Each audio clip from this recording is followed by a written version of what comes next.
अस्सलाम वालेकुम दोस्तों। टाइम ट्रैवल अगर सिर्फ रफ्तार के बारे में बात करें तो ये बिल्कुल हकीकत है कि इंसान आहिस्ता आहिस्ता ऐसी इजादात कर रहा है जिसमें रफ्तार भी शामिल है। रफ्तार को इंसान ने सहूलत के तौर पर इस्तेमाल किया। साइकिल इसकी इब्तिदा है और हवाई जहाज़ या रॉकेट वगैरह अब तक की इसकी इंतहा है। और अब साइंसदानों को ये भी गुमान हो गया है कि वो अगर इतनी ज़्यादा रफ्तार हो जाए जो सूरज की रोशनी की रफ्तार यानी जिसको स्पीड ऑफ लाइट कहते हैं उसके बराबर या उससे तेज़ सफ़र करे तो वक़्त को कंट्रोल कर सकता है, या मुस्तकबिल में जा सकता है या माजी में भी जा सकता है। आएँ अब इसको कुरान और हदीस की नज़र से देखते हैं। अल्लाह ताला ने हमें 2-3 वाज़ेह मिसालों से समझा दिया, वक़्त को रोक कर, वक़्त को चलाकर और वक़्त को पीछे करके। यानी नंबर 1, असहाबे काफ को एक जगह सुला दिया और वक़्त को चलाए रखा, और हमें मज़ीद समझाने के लिए कुत्ता भी उस जगह पे जो वक़्त के साथ मर गया और असहाब पर वक़्त का कोई असर ना हुआ, और 300 साल बाद उनको ऐसे उठाया जैसे रोज़ाना की नींद से इंसान उठता है।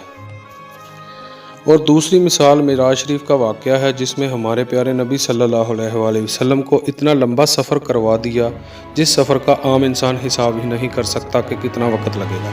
यहाँ पर अल्लाह ने वक़्त को रोक दिया, और जब हुज़ूर सल्लल्लाहु अलैहि वसल्लम वापस तशरीफ़ लाए, ना ही नबी की उम्र में कोई फ़र्क पड़ा और ना ही दुनिया में कोई तब्दीली आई।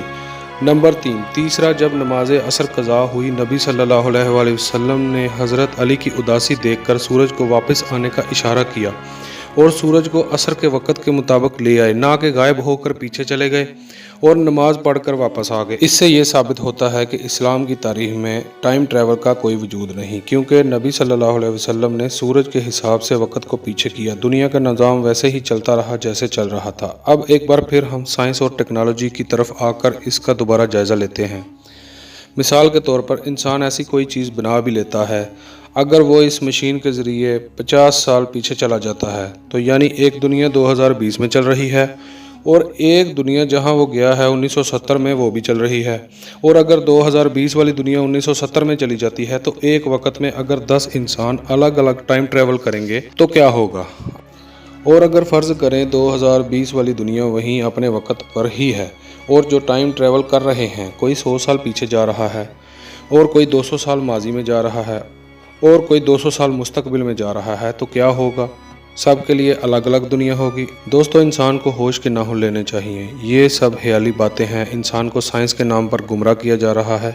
हम लोगों ने साइंस और ख्याली दुनिया को एक साथ देखना शुरू कर दिया है, जिसकी वजह से इल्म कम और बेअक्ली की चीज़ें दिमाग में ज़्यादा घूमती रहती हैं। एक दूसरा पहलू ये भी है कि एक आम इंसान की स्पीड बर्दाश्त करने की भी हद होगी। रफ्तार की भी एक हद के बाद हमारा जिस्म हमारा साथ नहीं देगा। मेरे ख्याल से कुछ इंसान मशहूर होने के लिए कोई भी झूठ बोल सकते हैं और इसी वजह से, सब नहीं लेकिन शायद कुछ साइंसदानों ने अपनी मशहूरी के लिए आम फहम इंसानी दिमाग में कुछ ऐसी चीज़ें डाल दी हैं जो हम सोच रहे हैं कि शायद आने वाले वक्त में वो सहूलियत हमको मिल सकें। इसलिए साइंस और टेक्नोलॉजी के बारे में कोई सस्पेंस से भरपूर कोई तहकीक हो, उसे सुनने का मज़ा भी आता है। हो सकता है आने वाले वक्तों में कोई साइंसदान ये कह दे कि आम इंसान हकीकत में सुपर हीरो जैसे स्पाइडरमैन, सुपरमैन, बैटमैन वगैरह भी बन सकता है, तो हम ये बात सुनकर उसको रद्द नहीं करेंगे बल्कि सच मानेंगे, क्योंकि इंसान लालची है, ताकत चाहता है, हुकूमत चाहता है, जो हर इंसान के बस की बात नहीं। दोस्तों, हम लोग फिल्मी दुनिया और साइंस और टेक्नोलॉजी को इकट्ठा देख देख कर इस कन्फ्यूजन का शिकार हैं कि अब फिल्मी चीज़ों को हम असली समझ बैठे हैं। साइंस फिक्शन और सुपर हीरोज़ की फिल्में हम देखते हैं और उसको हम अपने दिमाग के साइंस वाले पोर्शन में रख लेते हैं। तो साइंस की तरक्की का ये हाल है कि रेडियो 1886 में ईजाद हुआ और उसके 50 साल बाद तकरीबन 1934 में टेलीविज़न और बाद में 1983 में मोबाइल फ़ोन और 1992 में यही सारी टेक्नोलॉजी को इकट्ठा करके हमारे हाथ में स्मार्टफोन थमा दिया। थोड़ी तहकीक करें तो पता चलता है कि ये स्मार्टफोन तकरीबन 40 साल पहले ही बनाया जा चुका था, लेकिन मुख्तलिफ कंपनियों ने पैसा कमाने के लिए आहिस्ता आहिस्ता इसको मुतारफ़ करवाया और अब इसको आगे अपग्रेड कर रहे हैं। यानी कोई भी इजाद उनसे नहीं हुई और हो सकता है साइंटिस्ट अपनी शर्मिंदगी को छुपाने के लिए साइंस फिक्शन और सुपर हीरोज़ वगैरह वाली फिल्मों का सहारा लेकर हमें बेवकूफ़ बना दें। दोस्तों, अपनी असल ज़िंदगी में वापस आएँ, ख्याली दुनिया से खुद भी निकलें और अपनी आने वाली नस्लों को भी निकालें। हकीकत पसंद बने और दुनिया में अपने आने का असल मकसद तलाश करें। जिस अल्लाह ने आपको पैदा किया है, पैदा करके फेंक नहीं दिया, उसका कोई मकसद है जो सब जानते हैं। मेरी कोई बात आपको बुरी लगी तो माजरत ख्वाह हूँ। अब इजाज़त चाहता हूँ। आपका